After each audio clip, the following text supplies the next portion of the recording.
आपण आज गांगलवाडी इथं आलेलो आहेत. गांगलवाडी या ठिकाणी कृषी तंत्रज्ञान व्यवस्थापन यंत्रणा आत्मा अंतर्गत शेती शाळा आयोजित केली आहे. या शेती शाळेला आज आपण उपस्थित आपले तालुका तंत्र व्यवस्थापक श्री लक्ष्मण राठोड, तसेच गावातील उपसरपंच, सरपंच आणि सर्व नागरिक या ठिकाणी उपस्थित आहेत. सोयाबीन आपण आताच वेगवेगळ्या पिकावर माहिती घेतली. तर सोयाबीनला दुसरं एक मी आता महत्वाचा एक सांगतो मुद्दा, कारण कुठल्याही तेल बिया म्हटलं की त्याला आपण आजपर्यंत NPK टाकत होतो, नत्रस, पुरस, पालास, हे सर्वांना माहीत होतं आपल्याला. पण याही व्यतिरिक्त आपल्याला अन्नद्रव्य हे 16 प्रकारचे लागतात. बाकी सूक्ष्म असतात, काही दुय्यम असतात, आणि आपले मुख्य आहेत NPK.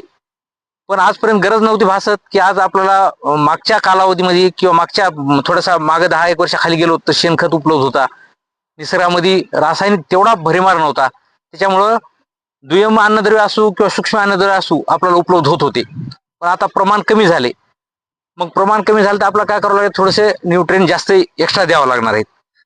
तेलबियामध्ये काय करावं, तेलबिया कुठं असू, म्हणजे आता सोयाबीन असू, कापूस सुद्धा तेल निघते. ज्या वस्तूपासून तेल निघते ते सर्व तेलबिया आले.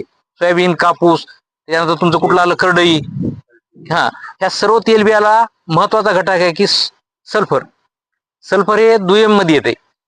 जर सल्फर थोडस वापरलं आपण एकरी 10 किलो, तर आपल्याला काय होईल की जे आपलं सोयाबीन, आज आता सोयाबीन पीक आहे, सोयाबीनला जर आपण सल्फरची एकरी 10 किलो मात्रा टाकली तर याच्यात तेलाचं प्रमाण वाढते. तेलाचं प्रमाण वाढलं म्हणजे काय होणार की उतार जास्त येणार. म्हणजे ज्या ठिकाणी तुम्हाला 10 क्विंटल 8 क्विंटल येणार तिथे तुम्हाला 10 ते 11 क्विंटल पर्यंत जाईल. तसं छान पोकले जाते. त्याच्यामुळे प्रत्येकाने काय करायचं की जे तेल बी असू, कापूस असू, सोयाबीन असू, कोणी करडई घेणार असू, कुठलंही तेल असू, त्याला सल्फर टाकायचं.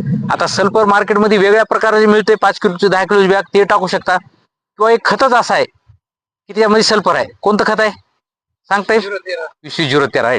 20-20-0 म्हणजे काय? 20 म्हणजे मी मग सांगितलं, 20 म्हणजे नत्र, दुसरं 20 म्हणजे स्फुरत, 0 म्हणजे पालास, ते 0 आहे, आणि नंतर 13 म्हणजे सल्फर आहे. म्हणजे आता तसंच जर खत टाकला ह्या तेलबियासाठी तर ते अजून चांगलं आहे आपल्याला. म्हणजे आपण DAPच मागं न लागता उलट ते झालं तर आपल्याला उलट तो एक न्यूट्रिएंट जास्त मिळेल. चालते, धन्यवाद.